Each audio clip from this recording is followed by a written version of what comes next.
नमस्कार। आइए आज सुनते हैं हिंदी साहित्य के ललित और व्यक्तिव्यंजक निबंधकार श्री नर्मदा प्रसाद उपाध्याय जी द्वारा लगभग 3 दशक पहले यानी 20वीं सदी की दहलीज पर रहते लिखा गया ये निबंध, जिसका शीर्षक है ग्रीष्म की दहलीज से। तपन धीरे धीरे बढ़ रही है। हरे पत्ते उदास होने लगे।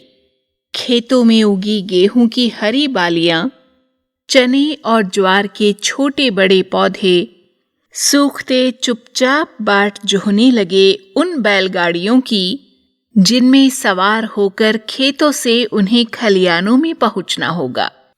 नदियों का प्रवाह मंथर हो चला। पगडंडियों पर हौले हौले धूल के बगुले उठने लगे।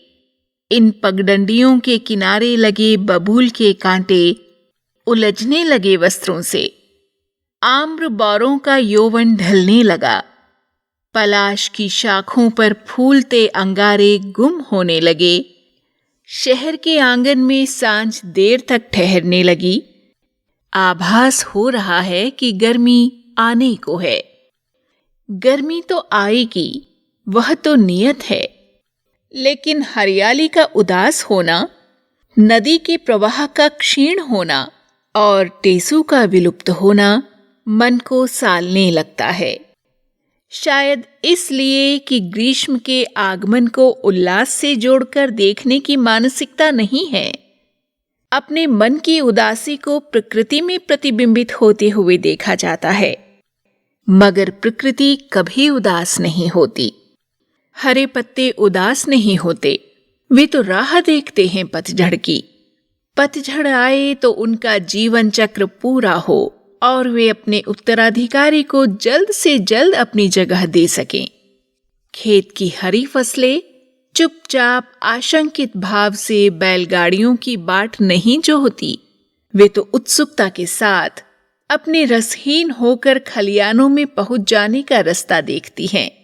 वहां पहुंचे, फिर परिवर्तित हों अन्न के दानों में और इस सृष्टि के अस्तित्व को कायम रखने के लिए अपना अस्तित्व खो दें। नदियों का प्रवाह इसलिए मंथर हो जाता है कि उसके धीमे संगीत से तटों की पवित्रता में गुंजन के प्राण प्रतिष्ठित हों। धूल के बगुले उठते हैं इसलिए कि यह एहसास भी हो कि पांवों के नीचे कुचले जाने वाले धूल कण भी समूह नृत्य कर सकते हैं। बबूल के कांटे उलझते हैं वस्त्रों से ताकि सही रास्ते पर पूरी सावधानी के साथ चला जा सके। आम की बौरों का यौवन ढलता नहीं, वह तो हरे आमों के जन्म का साक्षी होता है। पलाश के दहकते फूल यदि गुम होते हैं तो उसके पत्ते हरिया जाते हैं, और शहर के आंगन में सांझ यदि देर तक ठहरती है तो उसका भासमान बने रहना यह आश्वस्ति देता है कि रात बहुत देर तक नहीं ठहरेगी। आंगन में सुबह के पांव और जल्दी पड़ने लगेंगे। भारती जैसे संवेदनशील कवि ने झांक लिया था निसर्ग के इस उल्लास में और अपने मन को उससे एकात्म करते हुए लिखा था, बन बन में उड़ी महक आग की ओ मेरे प्यार, प्यार एक स्वाद मगर होते हैं क्या कई। उड़ते उड़ते मुझको हल्के से छू गई दुबली पतली पत्ती नीम की, पीली और बहुत कटीली, कड़वा मीठा जादू डार, संभल संभल कर करना पार, चैता के पतझड़ का वन ओ मेरे मन। आग की महक को आत्मसात कर लेने का संकल्प कर लेना ही ग्रीष्म के आगमन का सच्चा अभिनंदन है। ये अभिनंदन नहीं किया जाता। गर्मी के आने के पहले से ही मन आशंकित हो उठता है। तपन, उमस और लू के एहसास जागने लगते हैं। गर्मी बिताने के लिए ऐसी तैयारियां की जाती हैं जैसे गर्मी से शीत युद्ध लड़ा जाना हो। यह अवसरवादी दृष्टि है जो वसंत में निसर्ग की वंदना करती है और ग्रीष्म आने पर उसे कोसती है। यह दृष्टि सुविधा की देन है। इस सुविधा ने हमारा बहुत कुछ स्वाभाविक छीना है। इस सुविधा ने सबसे बड़ा अहित यही किया कि जो पुल मनुष्य और प्रकृति के बीच अपने आप बन जाया करते थे, वे पुल बनने बंद हो गए। सुविधा पर वे अवलंबित रहने की विवशता पैदा हो गई। तादाद में टूटने लगे।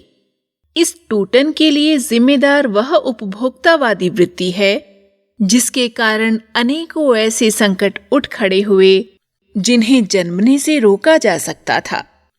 ऋतुओं का संतुलन, पर्यावरण का प्रदूषण और ओजोन छिद्र के बढ़ने का संकट इसी तरह के संकट हैं। आज कोशिश यही रहती है कि प्राकृतिक देनों से दूर रहा जाए। प्रकृति को एक ऐसा अजूबा बना दिया जिसे सिर्फ विस्मय से निहारा जा सकता हो, जबकि प्रकृति के सारे अवदान इसीलिए हैं ताकि उन्हें अपने आप में समेटा जा सके।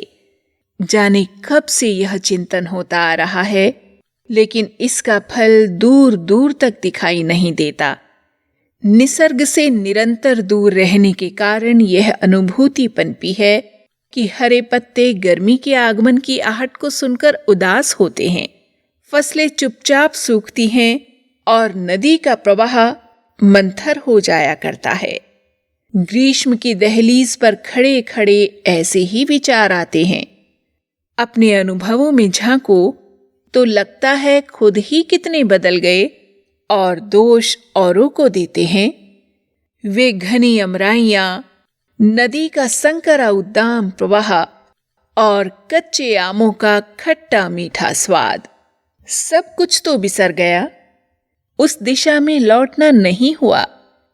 न लौट पाना विवशता नहीं थी, शायद वह मनोग्रंथि थी जो खेत की तरफ लौटने को पीछे हटना और वातानुकूलित कक्षों में बैठकर ग्रीष्म के एहसासों से दूर बने रहने को आगे बढ़ना मानती रही।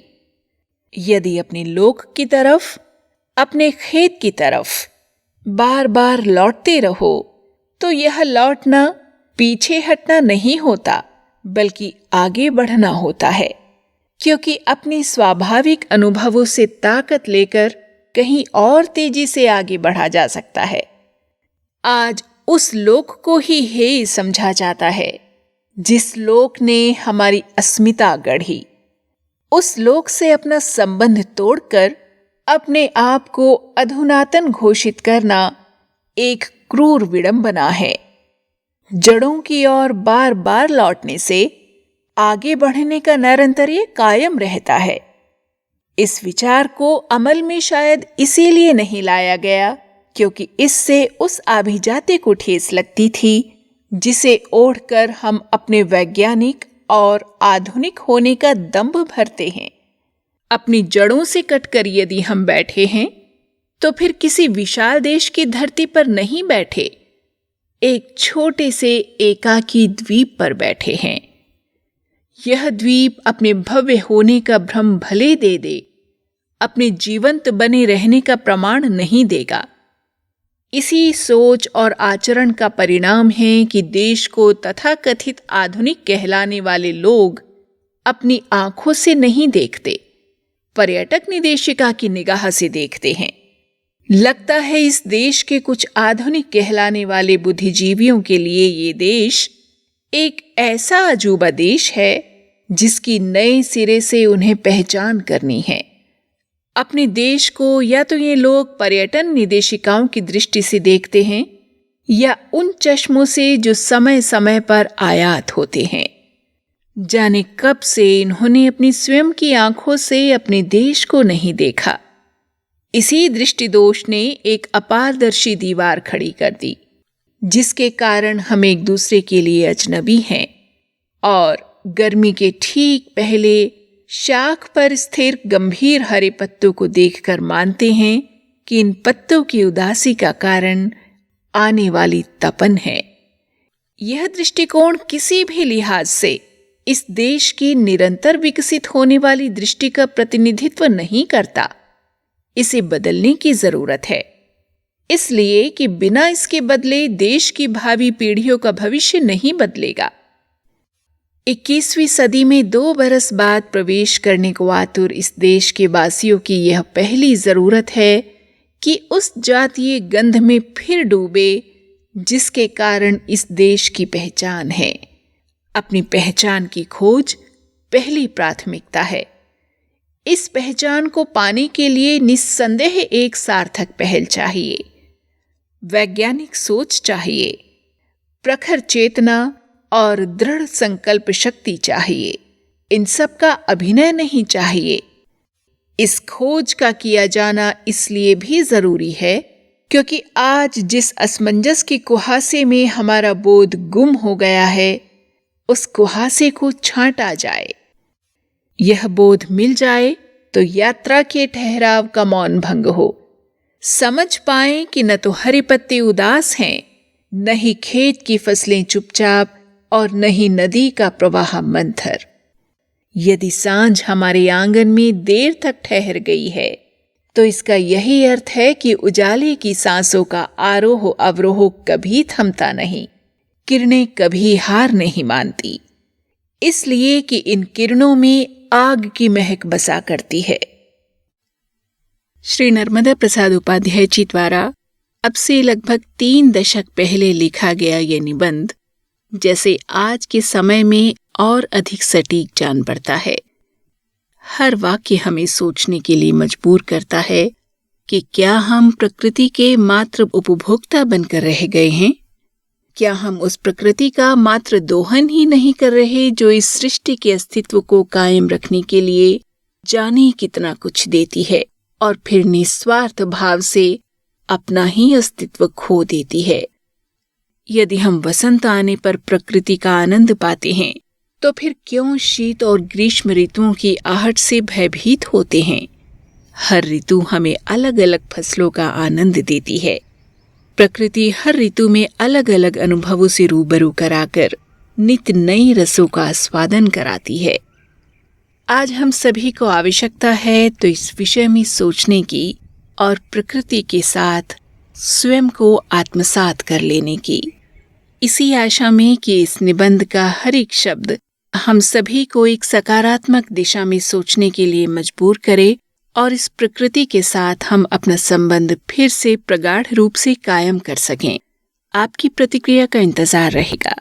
कमेंट के माध्यम से आप अपनी प्रतिक्रियाओं से हमें अवश्य अवगत कराइए और उन सुधीजनों को भी ये वीडियो जरूर शेयर कीजिए जो इसे सुने और लाभ उठाएं। आप सभी को साधुवाद।